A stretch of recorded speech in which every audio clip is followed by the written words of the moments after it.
ഈ യാത്രകൾ എപ്പോഴും അങ്ങനെയാണ്. നമ്മുടെ മനസ്സിന് ഒത്തിരി സന്തോഷം പ്രദാനം ചെയ്യും, ശാന്തി പ്രദാനം ചെയ്യും. അത്തരമൊരു യാത്രയിലാണ് ഇന്ന് ഞാനും. ഈ യാത്രയും എനിക്ക് സമ്മാനിച്ചത് അതിമനോഹരമായ കുറച്ച് നിമിഷങ്ങളാണ്. ഒരു യാത്ര എന്നതിനുപരി ഇതൊരു പ്രഭാത സവാരിയായിരുന്നു. പതിവ് പോലെയുള്ള ഒരു സവാരി, അതും വേലിയിറക്ക സമയത്ത്. ഇംഗ്ലണ്ടിലൂടെയുള്ള യാത്രകൾ എന്നെ പലപ്പോഴും ആകർഷിച്ചത് നഗരത്തിൻ്റെ പളുപളുപ്പോ, ചീറിപ്പായുന്ന കാറുകളോ, ആഡംബരത്തിൻ്റെ അവസാന വാക്കുകളായ കെട്ടിടങ്ങളോ ഒന്നുമല്ല. നീണ്ടു നിറന്ന് വിശാലമായി കിടക്കുന്ന പുൽമേടുകൾ, ശാന്തതയുടെ തീരങ്ങൾ, നിശബ്ദതയുടെ താഴ്വരകൾ, ചരിത്രത്തിൻ്റെ അവശേഷിപ്പുകൾ, ഒട്ടനവധി കോട്ടകളും കെട്ടിടങ്ങളും, ചരിത്രമുറങ്ങുന്ന നഗരവീഥികൾ, അവയെല്ലാം തന്നെ അതുപോലെ സംരക്ഷിക്കാൻ പാടുപെടുന്ന ഒരു ജനസമൂഹവും. അതുപോലെയുള്ള ഒരു സ്ഥലത്ത് തന്നെയാണ് എൻ്റെ ഇന്നത്തെ പ്രഭാത സവാരി. ഞാനിവിടെ വന്നിട്ടുണ്ട്, ഒത്തിരി നേരം ഇരുന്നിട്ടുമുണ്ട്. കഴിഞ്ഞ പ്രാവശ്യം വന്നപ്പോൾ വേലിയിറക്കമായിരുന്നു. യാദൃശ്ചികമായി ആ കടൽ തീരത്തുകൂടെ നടന്നുകൊണ്ടിരിക്കുമ്പോൾ ആ നഗരമെന്നല്ല, ഒരു കൊച്ചു ഗ്രാമത്തിൻ്റെ ചരിത്രം വിവരിക്കുന്ന ഒരു ബോർഡിലെ അക്ഷരങ്ങളാണ് പിന്നെയും എന്നെ ഇവിടേക്ക് വരുത്താൻ പ്രേരിപ്പിച്ചത്. അതെ, ഞാനിപ്പോൾ നിൽക്കുന്നത് പെറ്റ് എന്ന ഒരു കൊച്ചു ഗ്രാമത്തിലാണ്.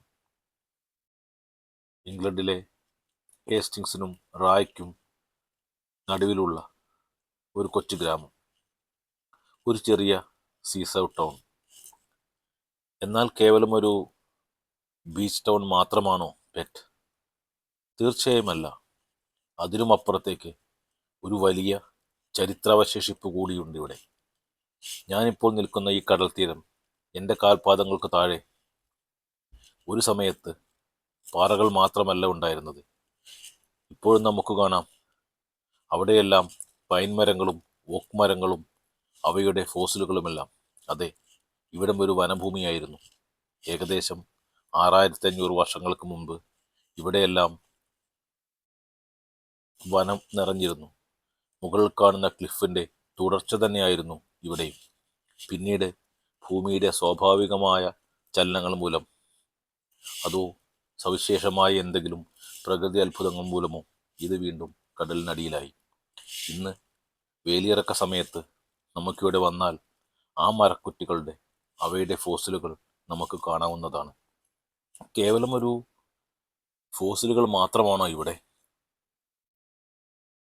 തീർച്ചയായുമല്ല.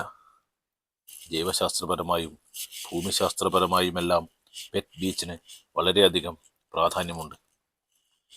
എന്താണത് എന്ന് നോക്കുമ്പോൾ നമുക്ക് മനസ്സിലാവുന്നത്, ചരിത്രകാരന്മാരുടെ അന്വേഷകരെയും ഒരു ഇഷ്ടപ്രദേശം കൂടിയാണ് പെറ്റ്. ഇവിടെ നിന്നാണ്, ഈ ക്ലിഫിൻ്റെ ഭാഗങ്ങളിൽ നിന്നാണ് ഫോസിലുകൾ അവർ കണ്ടെടുത്തത്. ഫോസിലുകൾ മാത്രമല്ല, ഏകദേശം 100 മില്യൺ വർഷങ്ങൾക്ക് മുമ്പ് ജീവിച്ചിരുന്നു എന്ന് കരുതുന്ന ദിനോസറുകളുടെ ഫുട് പ്രിന്റുകളും ഇവിടുന്ന് കണ്ടെടുത്തിട്ടുണ്ട്.